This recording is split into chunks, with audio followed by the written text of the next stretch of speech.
ಕೇಂದ್ರದ ವಿರುದ್ಧವಾಗಿ ಸಮರ ಸಾರಬೇಕು ಅಂತ ಹೇಳಿ ಕಾಂಗ್ರೆಸ್ ಹೈಕಮಾಂಡ್ ತೀರ್ಮಾನ ಮಾಡಿದೆ. ಎಲ್ಲೆಲ್ಲಿ ಕಾಂಗ್ರೆಸ್ ಪಕ್ಷದ ಆಳ್ವಿಕೆ ಇದೆಯೋ ಆಯಾ ರಾಜ್ಯಗಳ ಮುಖ್ಯಮಂತ್ರಿಗಳನ್ನು ಕರೆದು ನಾಯಕರನ್ನು ಕರೆದು ಮಾತನಾಡಬೇಕು ಅಂತ ಹೇಳಿ ಎಲ್ಲ ರಾಜ್ಯಗಳ ಕಾಂಗ್ರೆಸ್ನ ಅಧ್ಯಕ್ಷರನ್ನು ಕೂಡ ಕರೆದು ನಾಯಕರನ್ನು ಕೂಡ ಕರೆದು ಚರ್ಚೆ ಮಾಡಬೇಕು ಅಂತ ಹೇಳಿ ಕಾಂಗ್ರೆಸ್ ಹೈಕಮಾಂಡ್ ಡಿಸೈಡ್ ಮಾಡಿದೆ.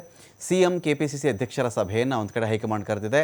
ಕಾಂಗ್ರೆಸ್ ಅಧಿಕಾರದಲ್ಲಿರುವಂಥ ರಾಜ್ಯಗಳ ಮುಖ್ಯಮಂತ್ರಿಗಳೊಂದಿಗೆ ಸಭೆಯನ್ನು ಕರೆದಿದೆ ಕಾಂಗ್ರೆಸ್ನ ಹೈಕಮಾಂಡ್.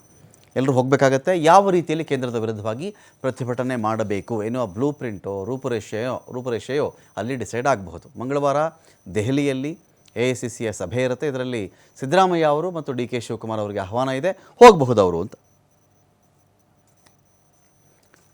ಹಿಡಿಸ್ಕೊಳ್ಳಿಕ್ಕೆ. ಇದೀಗ ಶಿವಕುಮಾರ್ ಜೋಹಳ್ಳಿ ಯಾವ ರೀತಿಯಲ್ಲಿ ಈ ಬಾರಿ ಪ್ರತಿಭಟನೆ ಮಾಡಬೇಕು ಅಂತ ಹೇಳಿದ್ರೆ ಯಾವೆಲ್ಲ ವಿಷಯಗಳ ಬಗ್ಗೆ ಪ್ರತಿಭಟನೆ ಅವ್ರು ಮಾಡಬಹುದಾಗುತ್ತೆ?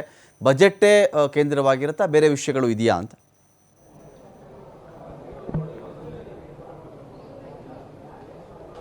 ರಮಕಾಂತ್, ಮಂಗಳವಾರ ಇಡೀ ದೇಶಾದ್ಯಂತ ಯಾವ್ಯಾವ ರಾಜ್ಯಗಳಲ್ಲಿ ಕಾಂಗ್ರೆಸ್ ಸರ್ಕಾರ ಅಧಿಕಾರದಲ್ಲಿದೆ ಅಲ್ಲಿನ ಮುಖ್ಯಮಂತ್ರಿಗಳು ಹಾಗೆ ಎಲ್ಲ ರಾಜ್ಯಗಳಲ್ಲಿರುವಂತಹ ಪ್ರದೇಶ ಕಾಂಗ್ರೆಸ್ ಕಮಿಟಿಗಳ ಅಧ್ಯಕ್ಷರ ಒಂದು ಸಭೆಯನ್ನು AICC ಕರೆದಿದೆ. ಸೊ ಈ ಒಂದು ಸಭೆಯಲ್ಲಿ ರಾಜ್ಯದ ಪರವಾಗಿ ಮುಖ್ಯಮಂತ್ರಿ ಸಿದ್ದರಾಮಯ್ಯ ಹಾಗೆ DCM DK ಶಿವಕುಮಾರ್ ಅವರು ಕೂಡ ಪಾಲ್ಗೊಳ್ತಾ ಇದ್ದಾರೆ. ಸಭೆಯಲ್ಲಿ ಬೇರೆ ಬೇರೆ ರಾಜ್ಯಗಳ ಪ್ರದೇಶ ಕಾಂಗ್ರೆಸ್ ಕಮಿಟಿ ಅಧ್ಯಕ್ಷರುಗಳು ಕೂಡ ಭಾಗಿಯಾಗ್ತಾ ಇದ್ದಾರೆ. ಪ್ರಮುಖವಾಗಿ ಕೇಂದ್ರ ಸರ್ಕಾರದ ವಿರುದ್ಧವಾಗಿ ಇಡೀ ರಾಷ್ಟ್ರಾದ್ಯಂತ ಹೋರಾಟವನ್ನು ರೂಪಿಸಬೇಕು ಅನ್ನುವಂಥ ನಿರ್ಧಾರವನ್ನು ಹೈಕಮಾಂಡ್ ತೆಗೆದುಕೊಂಡಿದೆ.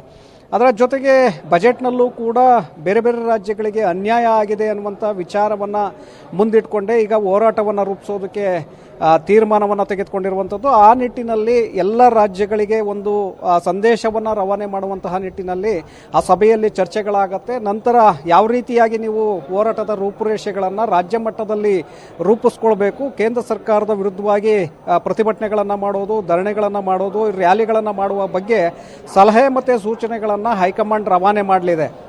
ಇದರ ಜೊತೆಗೆ ಪ್ರಮುಖವಾಗಿ ರಾಜ್ಯದಲ್ಲಿ ಸಾಕಷ್ಟು ಕಾಂಗ್ರೆಸ್ ಪಕ್ಷ ಮತ್ತು ರಾಷ್ಟ್ರೀಯ ಮಟ್ಟದಲ್ಲಿ ಮುಜುಗರಕ್ಕೆ ಈಡಾಗಿರುವಂತಹ ವಾಲ್ಮೀಕಿ ಹಗರಣ ಹಾಗೆ ಮೂಡ ಹಗರಣದ ಬಗ್ಗೆ ಕೂಡ ಅಲ್ಲಿ ಚರ್ಚೆಯಾಗುವಂಥ ಸಾಧ್ಯತೆಗಳಿದೆ. ಈಗಾಗಲೇ ಮೂಡ ಮತ್ತು ವಾಲ್ಮೀಕಿ ಹಗರಣಕ್ಕೆ ಸಂಬಂಧಪಟ್ಟಂತೆ ದಾಖಲೆಗಳನ್ನು ನೀವು ಕೊಡಿ ಅಂತೇಳಿ ಹೈಕಮಾಂಡ್ ಈಗ ರಾಜ್ಯ ನಾಯಕರಿಗೆ ಸಂದೇಶವನ್ನು ಕಳಿಸಿತ್ತು. ಹಾಗಾಗಿ ಮಂಗಳವಾರ ನಡೆಯುವಂತಹ ಸಭೆಯಲ್ಲಿ ಮುಖ್ಯಮಂತ್ರಿಗಳು ಈ ವಿಚಾರದ ಬಗ್ಗೆ ವಾಲ್ಮೀಕಿ ಹಗರಣದಲ್ಲಿ ಸರ್ಕಾರದ ಪಾತ್ರ ಏನು, ಸಚಿವರ ಪಾತ್ರ ಏನಿದೆ, ಶಾಸಕರ ಪಾತ್ರ ಇದೆಯಾ ಇಲ್ವಾ ಅನ್ನುವಂಥದ್ದನ್ನು ದಾಖಲೆಗಳ ಸಮೇತ ಹೈಕಮಾಂಡ್ಗೆ ವಿವರಣೆಯನ್ನು ಕೊಡಬೇಕಾಗಿದೆ. ಹಾಗೆ ಮೂಡ ಹಗರಣದಲ್ಲಿ ಅಕ್ರಮವಾಗಿ ನಿಮ್ಮ ಪತ್ನಿ ಸೈಟನ್ನು ಪಡ್ಕೊಂಡಿದ್ದಾರೆ ಅನ್ನುವಂತಹ ಆರೋಪಗಳು ಏನಿದೆ ಇದರ ಬಗ್ಗೆ ಕೂಡ ದಾಖಲೆಗಳ ಸಮೇತ ಇಲ್ಲ, ಆ ರೀತಿಯಾಗಿ ಆಗಿಲ್ಲ, ಎಲ್ಲವೂ ಕೂಡ ರಾಜಕೀಯ ಪ್ರೇರಿತವಾಗಿ ಇದು ನಡೀತಾ ಇದೆ, ನನ್ನ ಪತ್ನಿಗೆ ಜಮೀನನ್ನು ಕೊಟ್ಟಿರೋದ್ರಿಂದ ಆ ಒಂದು ಸೈಟನ್ನು ಕೊಡಲಾಗಿದೆ ಅನ್ನುವಂಥ ವಿಚಾರವನ್ನು ಹೈಕಮಾಂಡ್ ಮುಂದೆ ಇಡೋದಕ್ಕೆ ಸಿದ್ದರಾಮಯ್ಯನವರು ಕೂಡ ಈಗಾಗಲೇ ತಯಾರಿಯನ್ನು ನಡೆಸಿದ್ದಾರೆ. ಹಾಗಾಗಿ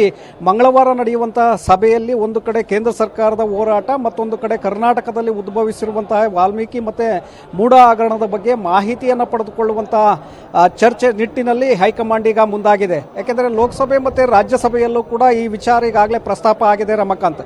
ಹಾಗಾಗಿ ರಾಷ್ಟ್ರೀಯ ಮಟ್ಟದಲ್ಲಿ ಕಾಂಗ್ರೆಸ್ಗೆ ಮುಜುಗರ ಆಗಿದೆ ಮೂಡ ಹಗರಣ ಮತ್ತು Valmiki ಹಗರಣದಿಂದಾಗಿ.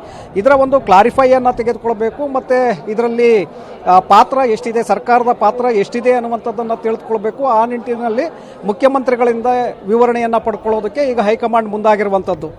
Okay, thank you Shivakumar Johalli.